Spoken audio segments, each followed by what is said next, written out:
Magandang umaga, Mr. Lino! Pogo, lapid! Tinakot mo pa ako, sinabi mo hindi mo na kailangan ng kutsilyo para yung bala sa baril ay magiging dalawang bala. Isang bala lang ang kailangan mo, ang katapat ko. Ba't sinasabi mo yan? Senator Lito Lapid, ang Supremo para sa kabatiran ng ating mga taga-subaybay. Paano ba kasi nabanggit ang pangalang Lito Lapid? Saan ba nagsimula? Saan ba nanggaling, Senator? Dahil siguro po anak ako ng Porac, tiga Porac po ako. Yun po siguro ang iniugnay sa akin. Dawit na, basta tiga Porac, Pampanga, hindi po namin alam. Itong vloggers na ito, hindi ko alam kung saan niya kinukuha at hindi ko po kilala.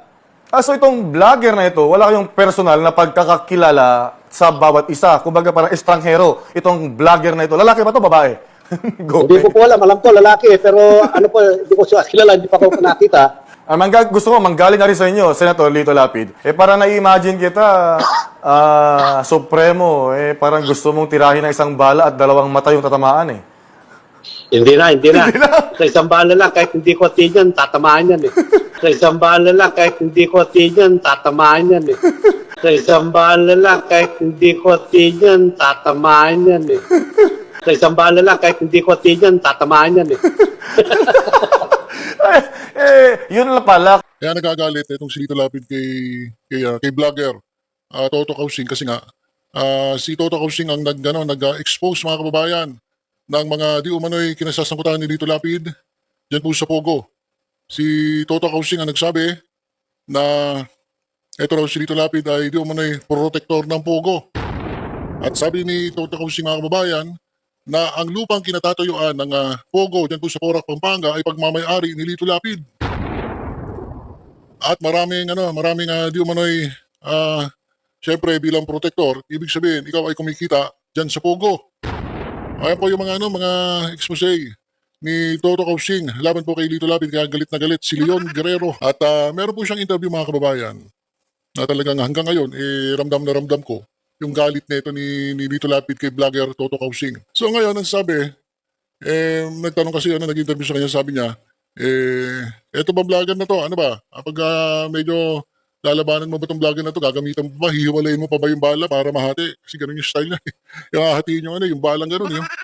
Na kahit biro mga kababayan, mula sa isang senator, hindi niya dapat sinasabi yan, lalo na, mainit siya dito kay vlogger Toto Kausing. So mahirap kasi magsalita ng ganun sa totoo lang mga kababayan.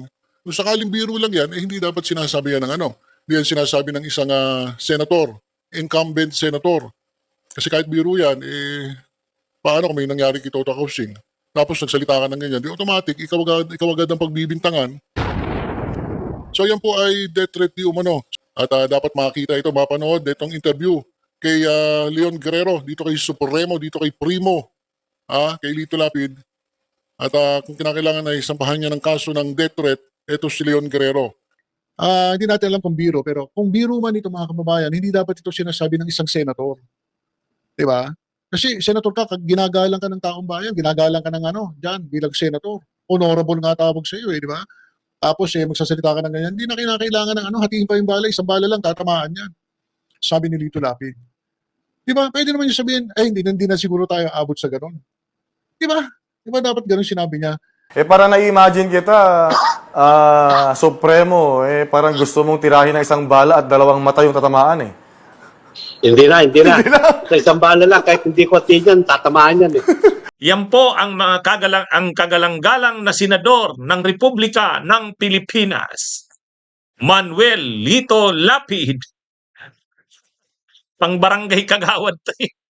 Papatulan si Toto Kausing. Mapipikon sa ganun lang na issue. Sa ganun lang na nangyayari. Sasabihan mo si Toto Kausing, isang bala ka lang. Hindi, tinanong kasi siya mga kabunyog ng nung isang vlogger, kung hindi ako nagkakamali, Raymond Dinesa daw yan. Hindi ko kasi masyadong kilala. Tinanong si Lito Lapid, Supremo, ano bang tingin mo? Kailangan pa bang hatiin ang bala para tamaan? Alam nyo naman yung kwento nung, di ba, yung Julio Valiente yon, yung may dalawang kalaban, iisang bala na lang natira. May kutsilyo si Lito Lapid. Nahati yung bala, patay yung dalawang kalaban. Sa pelikula, oo. Sa pelikula, oo. Kala niya yata promotion ng pelikula niya itong interview sa kanya. Ay wala eh. Supremo, kailangan pa bang hatiin ang bala para matamaan mo? Sabi ni Lito Lapid, hindi, isang bala lang. Tatamaan ko na yan. Yan, mga kabunyog. Yan ang senador ng Pilipinas. Anyway, ganyan kababaw. Huwag na siyang magbanta. Hindi yan karapat-dapat sa isang public official. Huwag manakot, huwag magbanta, huwag magkaso. Sa ganyan lang kasimpleng bagay, magkakaso ka na. Sabihin mo pang hindi totoo yung sinasabi ni Engineer Tuto Kausing, o di magkakaso ka na pala. Mali yun. Kasi public official ka, talagang gagawang ka ng mga issue. Normal yun. Kung ayaw mo ng ganun, huwag ka ng kumandidato sa 2025, Lito Lapid. Well, Mr. Lito Lapid, tinakot mo pa ako, sinabi mo hindi mo na kailangan ng kutsilyo para yung bala sa baril ay magiging dalawang bala. Isang bala lang ang kailangan mo, ang katapat ko. Ba't sinasabi mo yan? Sinasabi mo yan, maaring joke lang sa yan, pero ang dating sa akin yan ay you are threatening to kill me. At because of that, sasampahan kita ng cybercrime of grave threats. Sige, abangan mo yan. At magkita tayo sa Office of the City Prosecutor. Mr. Lito Lapid, mag-isip ka na, itulungan mo naman ang bansa. Huwag ka na tumakbo para hindi na magkaroon pa ng kargo na magbabayad ang bansa ng sweldo sa tao na wala namang ginagawa kagaya mo. At saka, ulitin ko lang, yung pag-artista mo sa Batang Quiapo, pinuno ka, tapos pinalabas mo na mister ka ni Lorna Tolentino, buti hindi babangon sa kanyang libingan si Rode Fernandez. Pinapalabas mo na ikaw ano ibig sabihin yan? Double compensation, kumikita ka na bilang senador, may sweldo ka na, imbes na magtrabaho ka, nagpipelikula ka.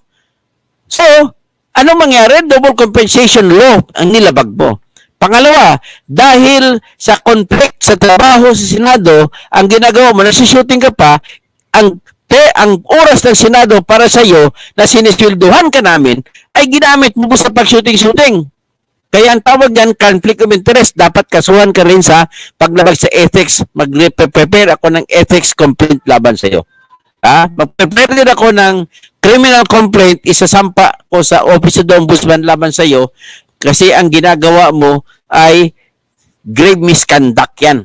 Okay, hanggang dyan lang muna tayo at pag-isipan Mr. Lito Lapid. Okay. So, magandang umaga po, Mr. Lapid. Tapos, idinadamay mo pa si Bong Revilla. Sabi mo, bakit ako lang tutukan ng vlogger na yan? Meron namang ibang senador rito na may pogo rin. Ang sinasabi niya, si Bong Revilla. Di susunod na si Bong Revilla. Kasunod yan, una mo na ikaw, tapusin mo na kita. Mr. Lito Lapid?